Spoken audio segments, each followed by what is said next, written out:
Welcome back to This is VANCOLOUR. My name is Mo Amir, and our featured guest today is an independent media personality whose videos have garnered over 50 million views online. He has over 110,000 followers on social media. He's worked for the Canadian Taxpayers Federation, but he caused a stir in the BC Liberal leadership race when his candidacy was red lit, not allowed, by the party's Leadership Election Organizing Committee. He shares a birthday with me. He is the ever controversial Aaron Gunn. Aaron, nice to see you. It's great to be here, Mo, and to chat with you again. We're here again. We're going to play career Russian roulette again. Hopefully it works out like it did last time.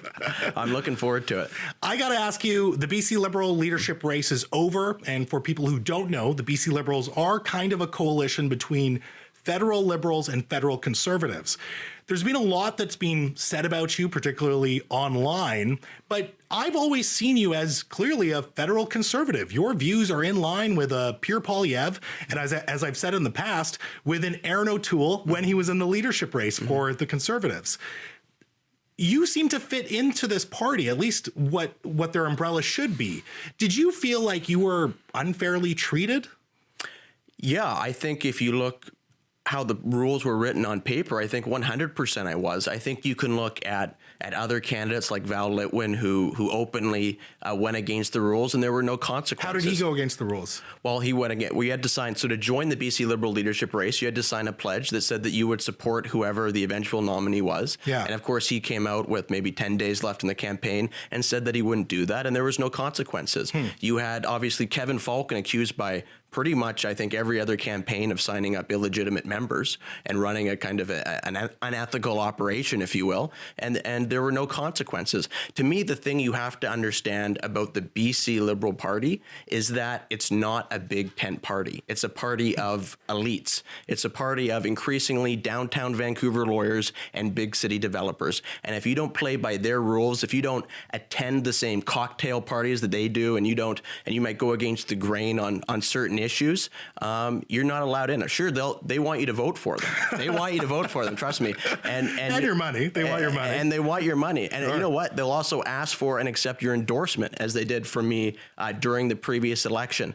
But when push comes to shove, and we're talking about control of the party, and they feel that there's a risk of them losing access to, I guess, their political levers, they're not willing to let that happen. I think that if we had been allowed to run, I feel fairly confident that we could have won. And I was pretty open, including with you last year, that I would have cleaned house. And I think, in fairness to them and their own kind of self-interest, they recognize that risk. And, I guess congratulations are in order, because with Kevin Falcon winning the leadership, they've once again protected, at least for the time being, that small enclave of political power that they were able to carve out for themselves. Do you think when they red lit your potential candidacy, it was personal, or was it more about keeping this element of federal Conservatives from influencing the party even more? I don't think it was about, I think it was a little bit about that, about the policies, but there were other candidates who have espoused pretty much every policy that I've espoused at one point or another during the leadership race. Right. I think it was more so a situation where the BC Liberals is a bit of like an old boys club of again, a lot of downtown Vancouver lawyers and developers, and I do not fit into that mold at all. There's no one, I'm not taking marching orders from anyone. I'm not taking policy positions sometimes that others in the party would want me to take, and I think they view that as threatening. But what's so, I think, anti-democratic about it is they didn't allow the members to decide. And that's what I think political parties should be doing. Right. Look, if the members didn't want me to be the leader of the party, then that's totally fine. I would 100% accept that decision, and I was 100% willing to accept the pledge that they put forward to all the different candidates. The issue for me is when you have an unelected committee made up of individuals that no one really knows, making a decision behind closed doors without really offering a coherent or satisfactory explanation. Can I float a theory? You can, of course you can. Here's why I think they red lit you. You have a very punchable face. Punchable face. And I say that as someone who also has a very punchable face, but for very different reasons. Okay. I'm joking. You're taking that very personally. I'm joking. No. It's okay. A larger issue in the country here seems to be this issue with center-right conservative parties. We're seeing it on a national level. Clearly, we're kind of seeing it here with the BC Liberals, where more moderates or people who are a little more center are trying to pull the party to a more progressive place. And they think that this will attract a general larger audience, particularly in urban areas. Whereas people on the right who are a little more conservative in this big tent, they want to double down on principles and their convictions, thinking that that's what they need to really bring in more voters. You're clearly on the right side. You're clearly on the conservative side. How is that a successful strategy in bringing in urban voters that are clearly going away from parties that are quote unquote right? So the first thing I would say there is I don't really buy into in the 21st century, the kind of binary left-right political spectrum. I think it's out of date. I think it's obsolete. I think Canadians just want, policies that work for them, be they left, right, up, down, four-dimensional, who cares? What I think is important is that we have politicians who have principles, who have convictions, who have a vision for, be it the province or the country, and who are willing to defend and debate the merits of their ideas. And instead, I think what we've been left with are politicians who all too often are essentially weather vanes, who don't have any particular principles whatsoever, who put their finger up in the wind to figure out which way they think the political air is going. And to me, that's not leadership. In fact, I would submit to you that is the exact opposite of leadership.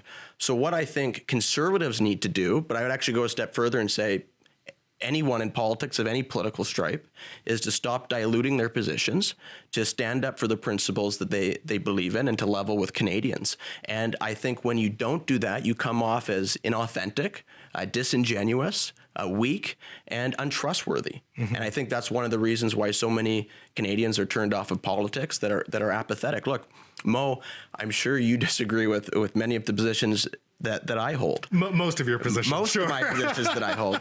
But you know what the positions are. Yes. You know why I hold them. You know that there's no hidden agenda. It's there for everybody to see. Yeah. I don't think you're selling me snake oil. I don't think you're selling me on something and you're going to do something else. I will say that. And I will also say that I respect politicians that do that, even if I disagree with them.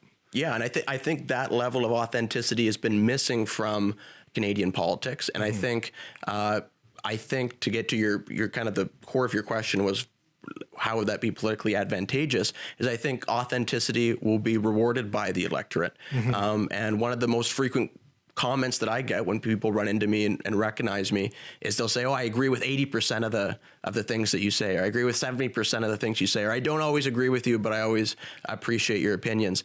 And I think Canadians, I don't think we have to play this game where you're trying to be everything to everyone. Yeah. I think lay out your vision for the country, submit it to Canadians, and let the voters decide. And if they ultimately don't choose you, well, that's democracy. But at least you played your part in it by offering up a real credible plan that people can get behind.